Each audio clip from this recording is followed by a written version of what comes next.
Good afternoon, everybody. I'm pleased and honored to share with you this wonderful meeting, this highly important event with so many people that are doing so much. My name is Alejandro Melamed, Humanized Consulting. We work in a strategic alliance with INECO in topics relating to mental research, mental health research for businesses, and we make different interventions in mental health programs in the main Latin American companies. So I'm very happy to be sharing with you this wonderful roundtable panel session with most distinguished guest speakers. The topic is well-being at work in the context of the new normal. Within this context, it is very important to talk about the impact of COVID-19 and its consequences in the field of work and how we are getting ready for the next stages.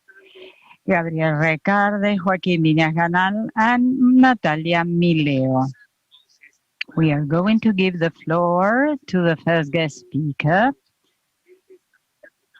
Gabriel Recalde. I will be introducing each guest speaker at a time, 15-minute presentations, and then we will have a session together.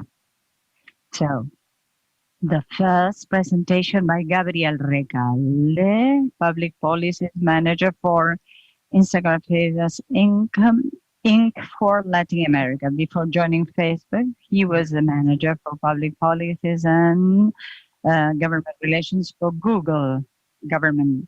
And then he was a coordinator as a consultant in science, technology, and innovation for Argentina, Chile, Peru, Viñas, Azerbaijan, and Tanzania. Gabriel has a degree in political science, the Catholic University of Córdoba, doctoral studies in the Internet Law from Universidad de San Andrés, fellow from the Institute of Technology in Rio de Janeiro, Brazil. His presentation will be technology and well-being in the context of the pandemic. He will share with us the different mechanisms and strategies that are implemented at Instagram to be faithful to its commitment to have a safe expression way and a forum for expression with people that are passionate about social media. Gabriel, the floor is yours.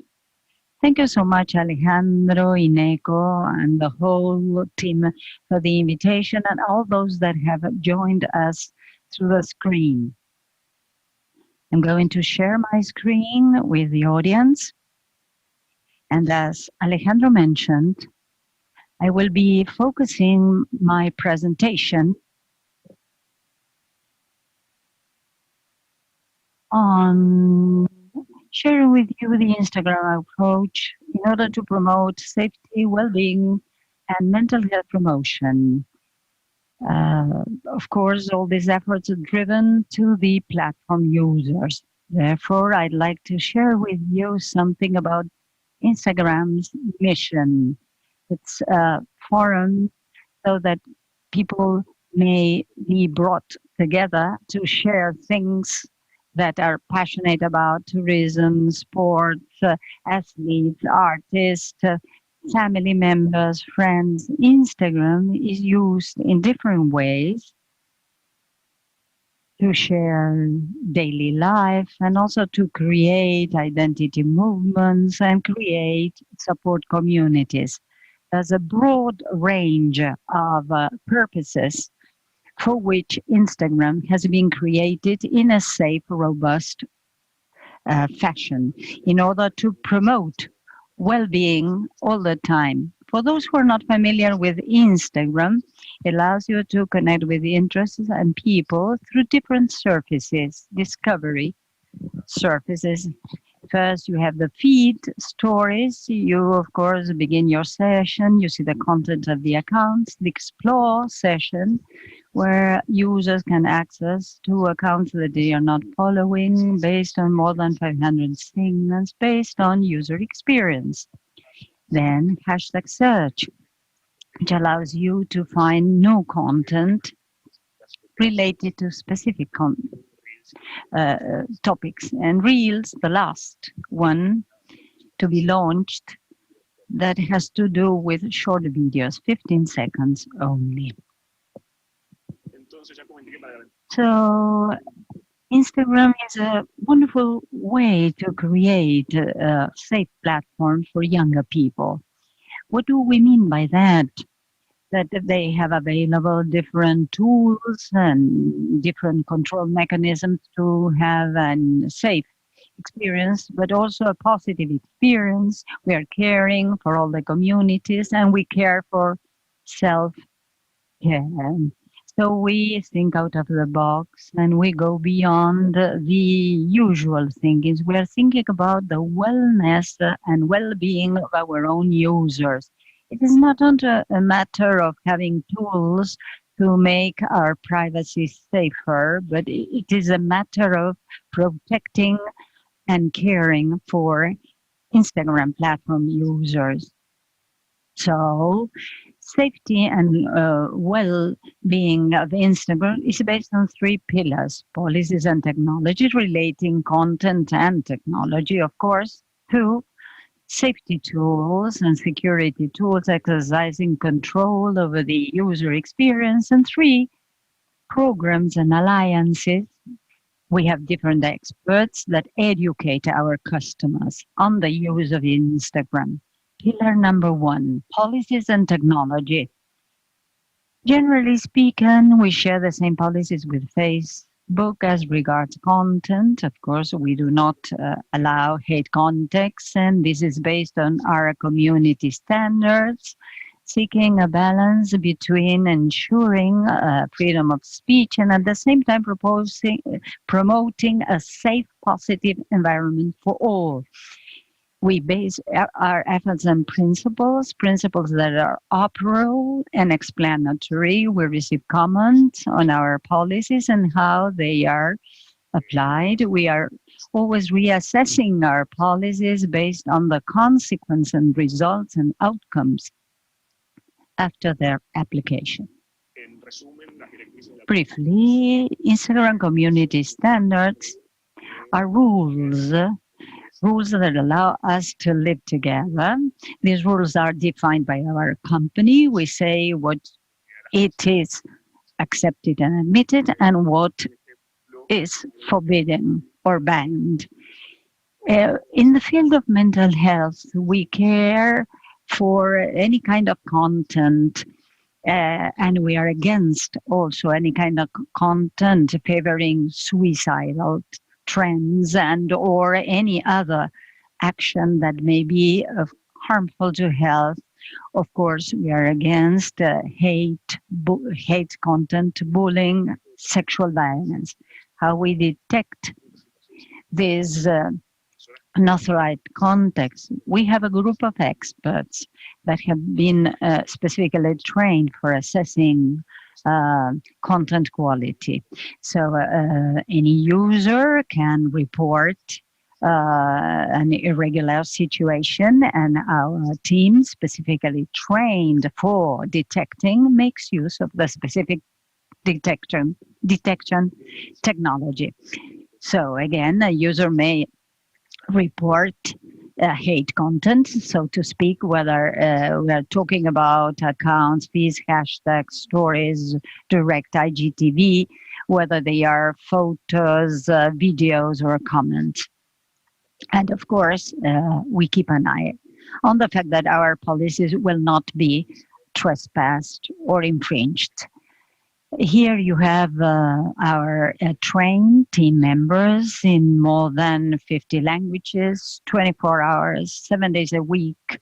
And they are trained according to vertical approaches. And of course, as they are multilingual, they can detect content in different languages easily. On the other hand, our detection technology allows us to classify and sort content, use technology, and take action. How do we classify our content? Images and phrases are detected and or classified as infringing our rules or non-infringing our policies. And again, our expert teams are in charge of that. We also provide support, technology support to detect any kind of infringement. For instance, a support resource is the fact that we deviate these reports filed or given by users to special channels that will help them. For instance, hashtags containing hate content, and you know that we use also hashtags to share any kind of content that is not admitted in the case of self-injury, suicidal ideation, and or suicides directly. So hashtags are also very important when they are seeking support, quality information on a specific subject. The other hand, this allows us to identify people at risk. So, for instance, any kind of content related to self-injury or suicidal ideas are added to a special list, and anyone detecting that there's a content of this sort, thanks to the use of a hashtag, may connect himself or herself much more easily. And again, this is an expert team in Argentina and elsewhere.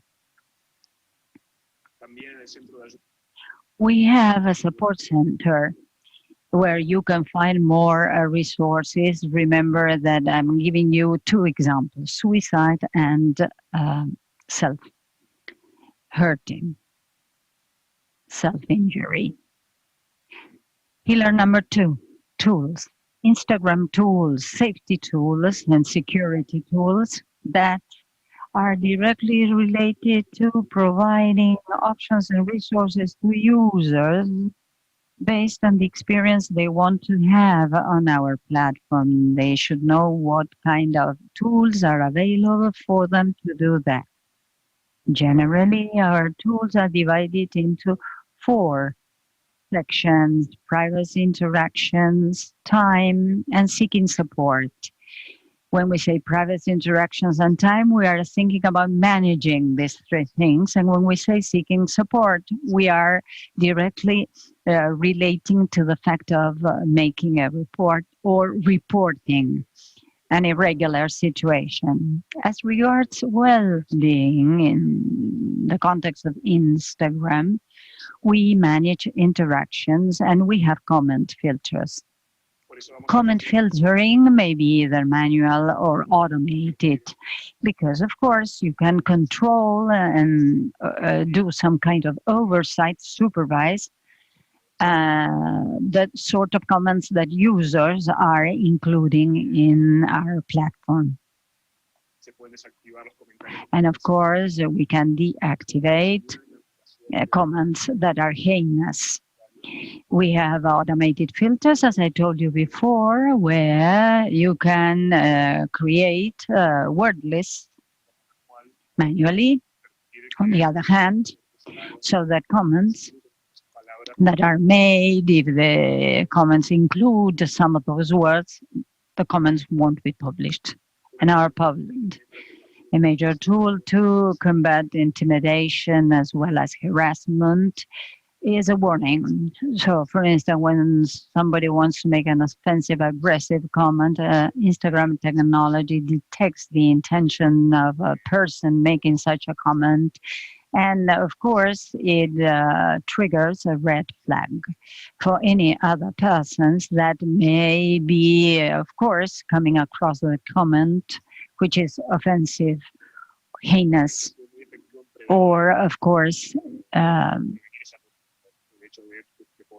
trying to prevent such a behavior so that the offense won't be committed. This is a sort of tool that we use for people not to be enticed to make such comments. So comment red flags are very important. We are adding right now an additional red flag for people that are repeatedly making offensive comments, and we send them a sort of red flag or warning, please stop doing that. in addition to, of course, deleting the comment, including the offensive words. Time management is of the essence. Think about young people, mental health, social media. Time should be short and effective. And even though our experts have not found a common answer yet, one size fits all answer, we are really paying attention to quality time. So we have special tools that are made available to our users so as to manage the time as efficiently and effectively as possible by activating and selecting a special option when they receive a warning about the time they have been using the platform. This tool has been very useful for users to manage time and for us as platform hosts. And pillar number 3, programs and alliances. We try to work with expert institutions, safety, security, and health, especially focusing our efforts on young people. And I'd like to share some examples we have developed in the field of mental health, especially in the context of COVID-19. Number 1, a health campaign together with INECO at the very beginning of this year, April, May, because we understood that within the context of COVID-19, the importance of well-being, online well-being, is of the essence, and it has become much more important today than before. Mental health is now a heavily discussed topic everywhere, especially in these difficult times. So we thought that Instagram could be a very good platform to add positive emotional tools. And together with INECO and UNICEF, we launched this campaign focusing on young people in order to preserve their mental health in the context of COVID-19. Instagram also became an organic platform for content creators. In the field of mental health, we launched a specific mental health guidelines so that we try to get content that was already posted in other accounts and enhance the quality of our information. And then we have another program, Digital Sin Presión, Digital Without Pressure, that has to do with striking a balance in the use of Instagram and optimize the use of this platform. This is a platform, chicos.net is the way in which you can have further information on it, and of course create much more effective online connections, how to react in the case of harassment. And this is the end of my presentation. Very much. Thank you very much.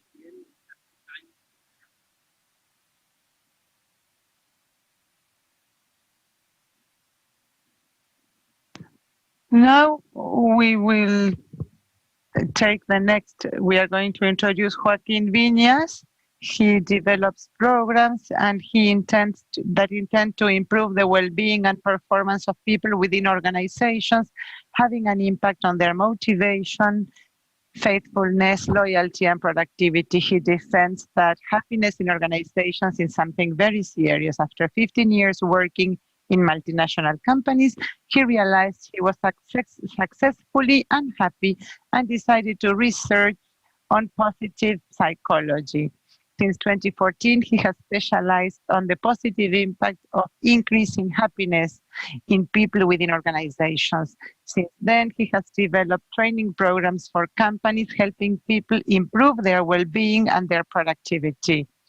His professional experience in the business world and his teaching background turns him into an enthusiast and an activist of happiness at work. He's an economist and master in leadership in Barcelona and with a master's in marketing. Joaquin will talk about the meaning of the concept of happiness at work. What is it that generates well-being in our work, and he will share tools to face the challenges imposed by the pandemic in the field of work.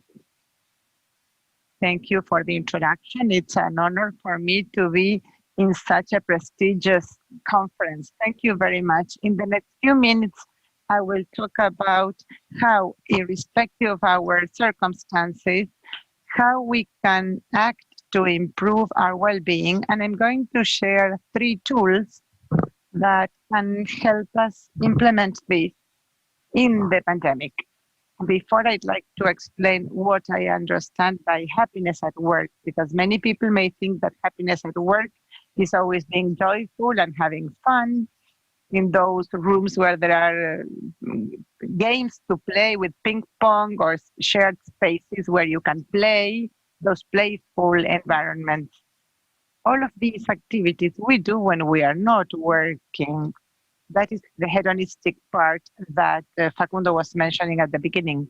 However, we are missing a very important part of our well-being, which relates to what I do while I work.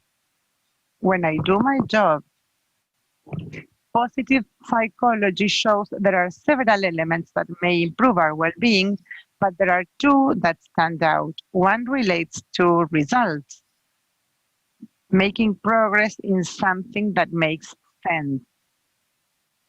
How do we feel when we can implement our talent, when we can use our strengths, when we are contributing to a purpose that makes sense to us, or just when I feel that I'm making a contribution?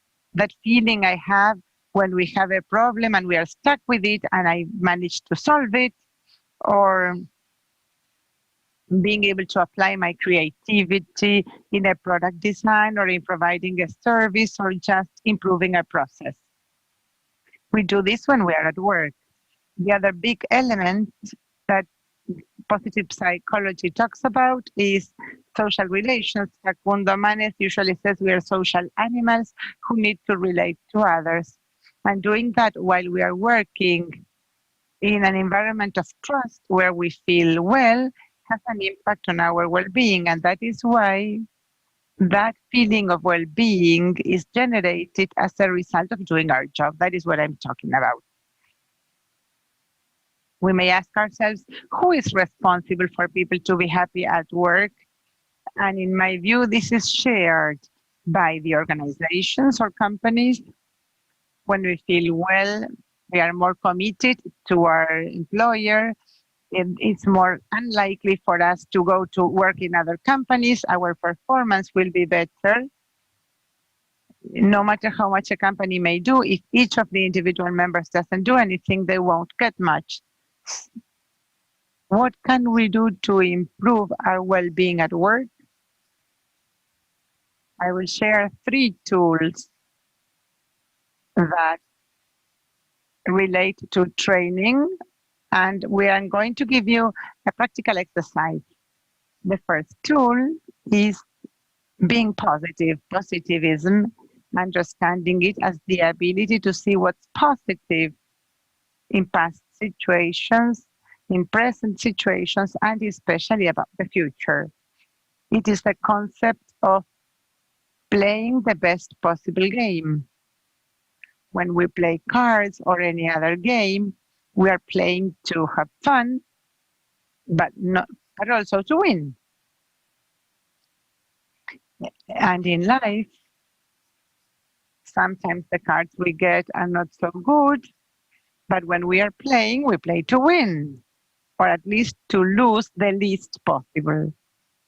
And this concept of good and bad cards is very interesting because people who are strongly resilient, one of the features is that they are aware that life brings very nice moments, very good moments, and others that are not so good.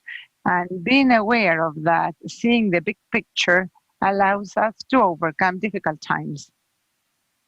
I am convinced that everybody connected here have had some dramatic situation. We have lost a loved one. Some may have lost our jobs sometime. or our partner our spouse may have left us. So positive people, resilient people, do not become victims, do not victimize themselves for what other people have done to them. They take it as such. These things happen and such is life. Now, how can we develop our positivism? I will share an exercise that we do in our programs. When you have 15 or 20 people in an organization, they need to list 10 positive aspects of my job. Why do we do this? Well, because our mind will only remember the negative, what doesn't work. Look at what he told me.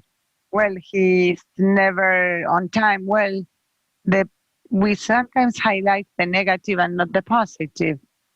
So it's good to be aware of the positive part. In recent months, I always say they need to list and share 5 positive aspects of COVID for their work. Somebody may be thinking, how can you have an exercise as such with everything happening throughout the world? But precisely when we need to see, it's now that we need to see positive things. When you're at sessions, people look at you, but then when you realize what you have learned, how things have improved in a given department, how people have learned to do things differently, or how they are using their creativity as they never have before. Anyways, any action we may take that will make me do something positive will be good. And every day we have several occasions to do this. Oftentimes we run to catch the bus and the door closes and the bus leaves and you get angry. But those are the moments when you think, well, what can be good about this?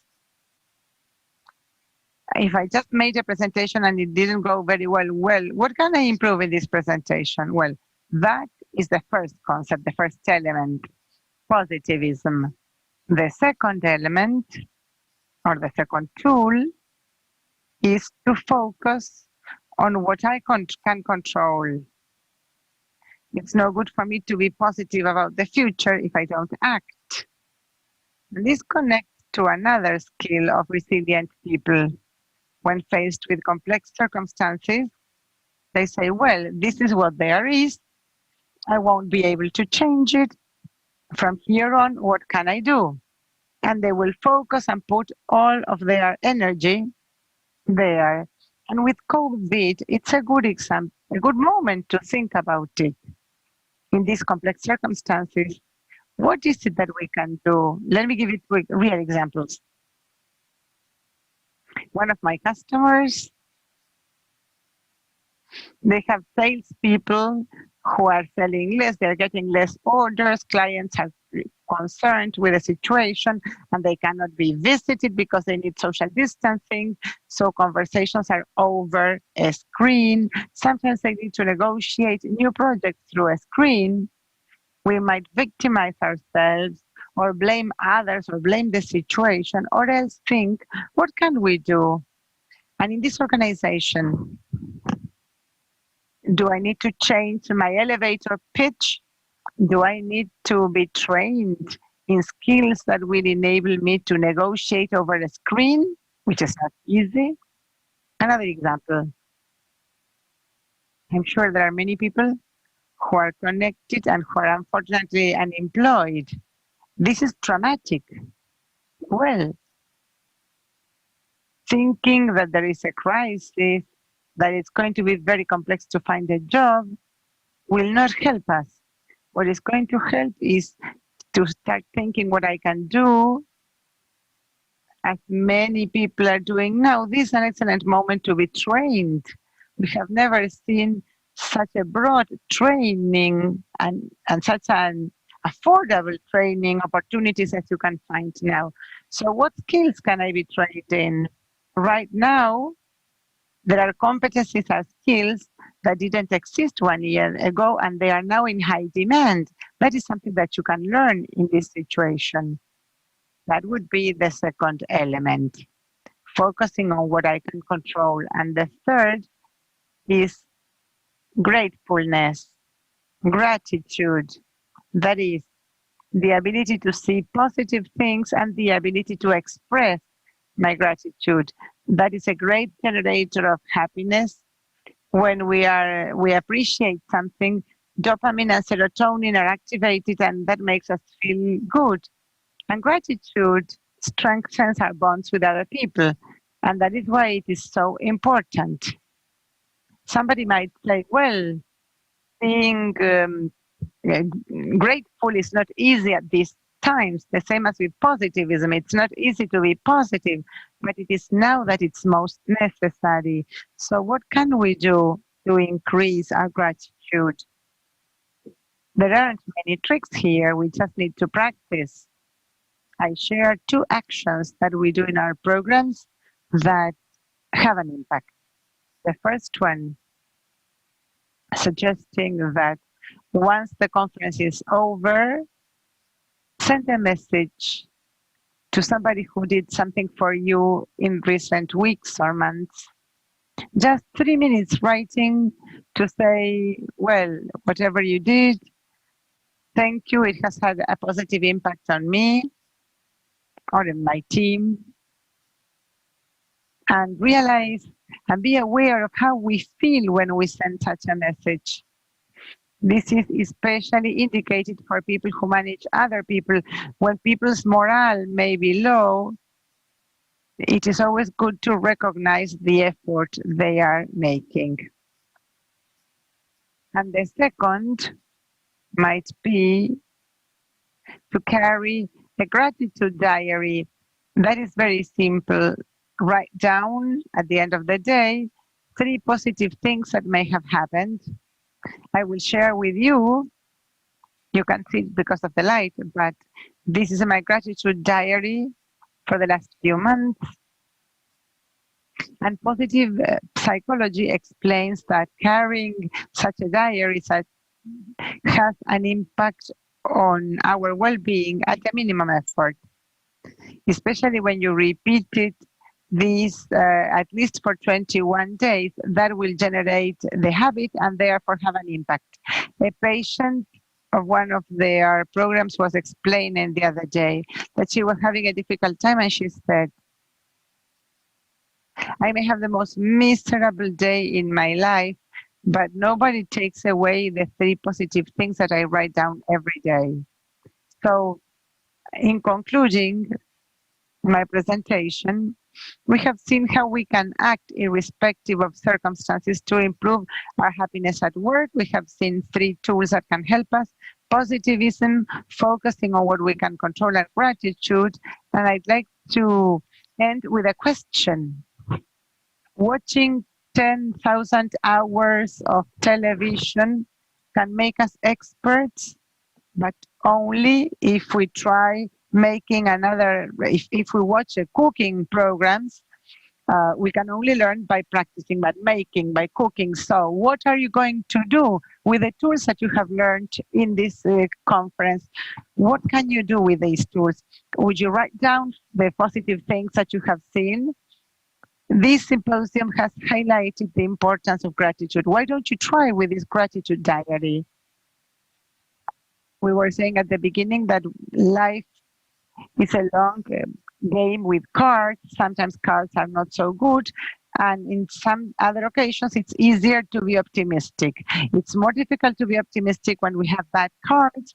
However, willing to play the game not only has an impact on our success, on our objectives, but also makes us a bit happier. Thank you very much. Great. Thank you, Joaquin. We are going to implement gratitude by thanking you. We appreciate your comments, and we will also see what we can control. And now we are going to give the floor to the next speakers. The next speaker will be by Mileo. Nati, it's a pleasure to have you here. Mileo is the Director for Cultural Experience in Mercado Libre, Latin America. She played different roles in managing Santander, Movicom, Belsouth personnel, MBA from the University of Buenos Aires, and she completed different specialty programs. She focuses on having a positive impact on people in the field of work and passion for technology and its transforming power.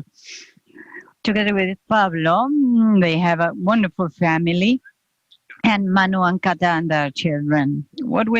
Nati will talk about how to increase the level of awareness in the case of Mercado Libre to care for the team. And of course, the long road that they have done concerning emotional well-being, what they are doing now, and the next steps. Nati, a pleasure to have you. Thank you so much, especially for the invitation to share our experiences in this field. I'm going to share my screen with you, and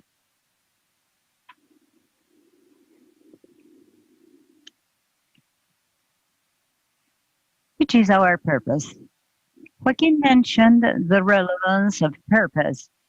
At Mercado Libre, we have a purpose. We are more than 13,000 people in Latin America to make trade and financial services democratic by transforming the lives of millions of people in Latin America.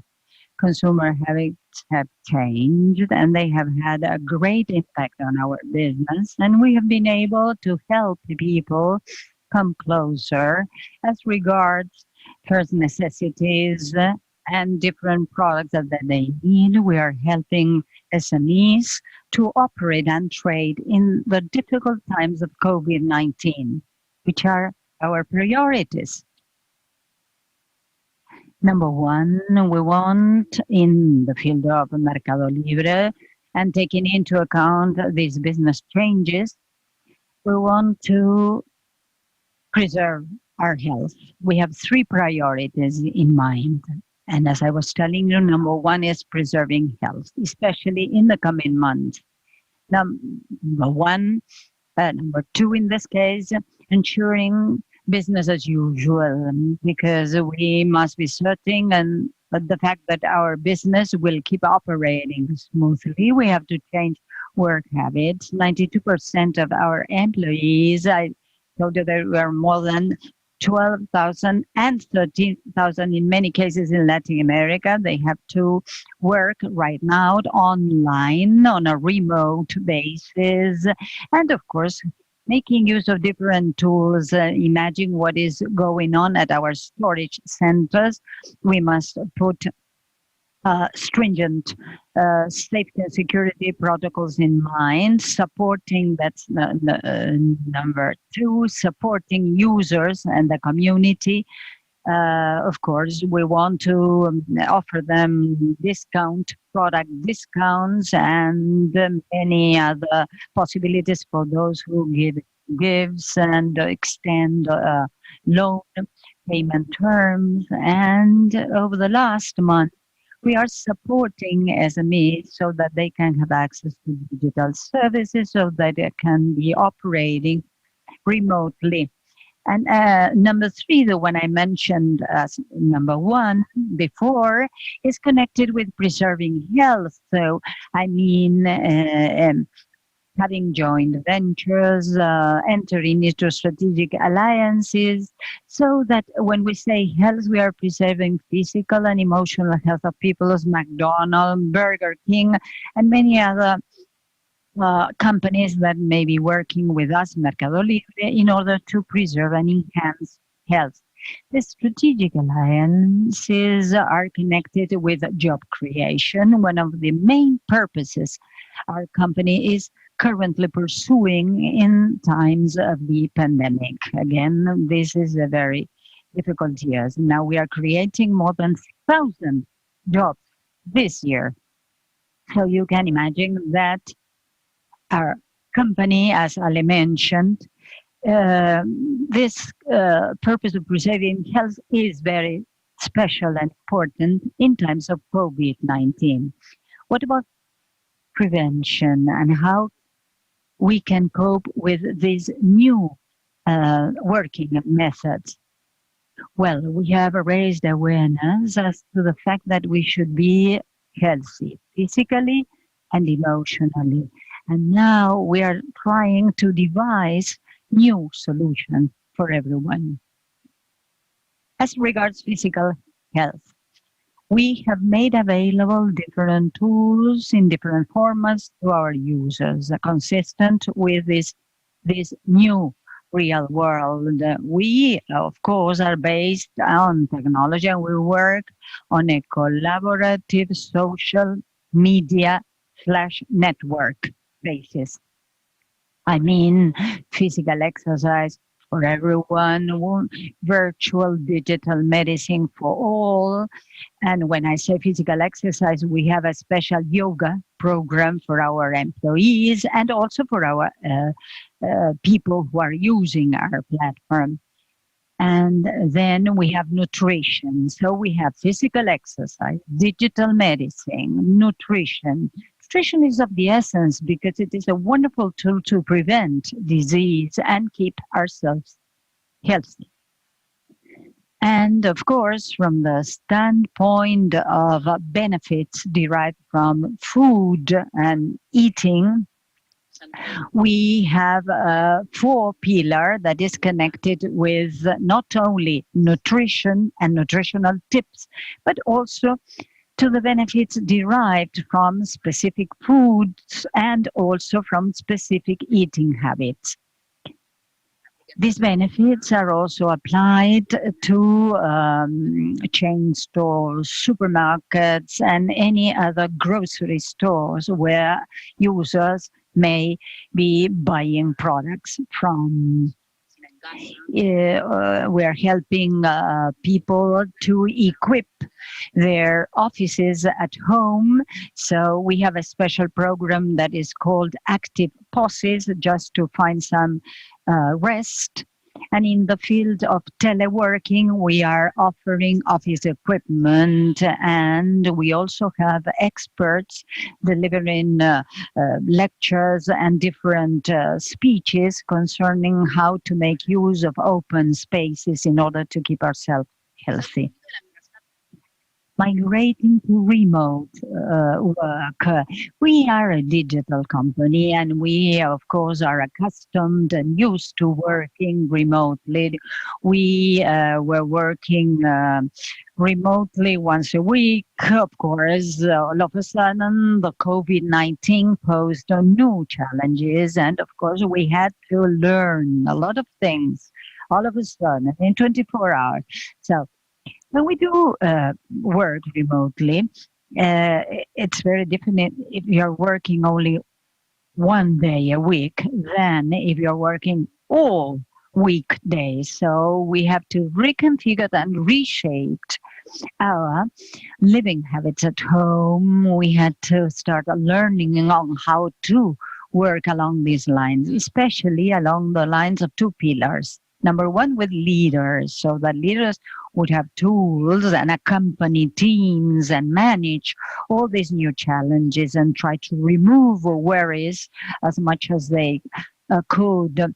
So we train leaders, we organized different tools. We developed different tools, of course, technology-based tools. We sent stimulus and incentives, virtual assistance, digital assistance, because we had a daily checking of 30 minutes, goal setting, weekly priorities, well-being, social after office, and features to facilitate work, because, of course, we had to incentivize and stimulate people so that they could carry on working remotely. Pillar number 2 are employees. We had to train them because we had to create collaborative spaces where everybody would be learning how to make use of these tools on the one hand, and also put in place how to organize routine work at home. Well, work having changed remotely and also face to face. Because, of course, we have a team of workers that have to go and work within premises, that is to say, within a physical space. So we put in place new safety protocols, and we were really worried about the fact that the mental as well as the physical health of our employees should be protected, because of course going out from home these days is a challenge. So face to face work when needed, visits, and then a sense of purpose, a sense of belonging. Because, as you know, today we're working from home. Everybody is confined. That's lockdown. We remain at home. But we have to create a different way of generating income. And this is the reason why we, of course, organized a safe method whereby, I don't know, packages of any product that had been purchased reached the door of the homes of those who had purchased the product. And as you see, we also try to enhance our distribution centers. This is daily routine work, and then we measure. We measure the way in which our organization is working, how fast, how slow, the rhythm of remote work. Every 3 weeks, we conduct a survey so as to check the overall mood status of our employees, of our leaders, how they are applying safety measures in the case of face-to-face environment.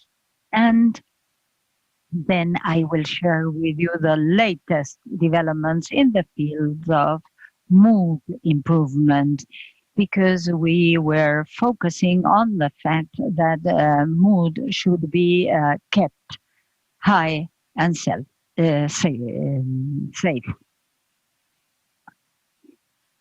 Emotional well-being. This is one of the greatest challenges that COVID-19 has posed to us all. Therefore, we'll put in place different intervention. Mindfulness. Mindfulness is the first part of our daily activity. That is to say, before starting our work every day, we have a mindful session because we can focus attention. We organize a learning group whereby we could share the new tools to manage this new situation for families working from home, for employees working face-to-face, how they could best manage space, physical space, and of course the group of experts of Mercado Libre is always helping major participants. And we also put in place a special program.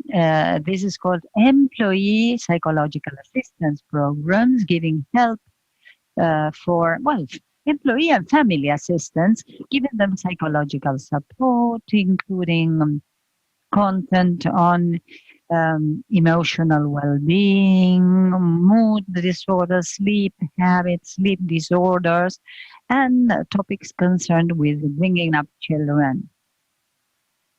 Social media and social connection. Mercado Libre is a company that is used to connecting itself with everybody and with everything. But of course, we were working from physical spaces, and of course, we relearn how to do this within the context of COVID-19 and remote work.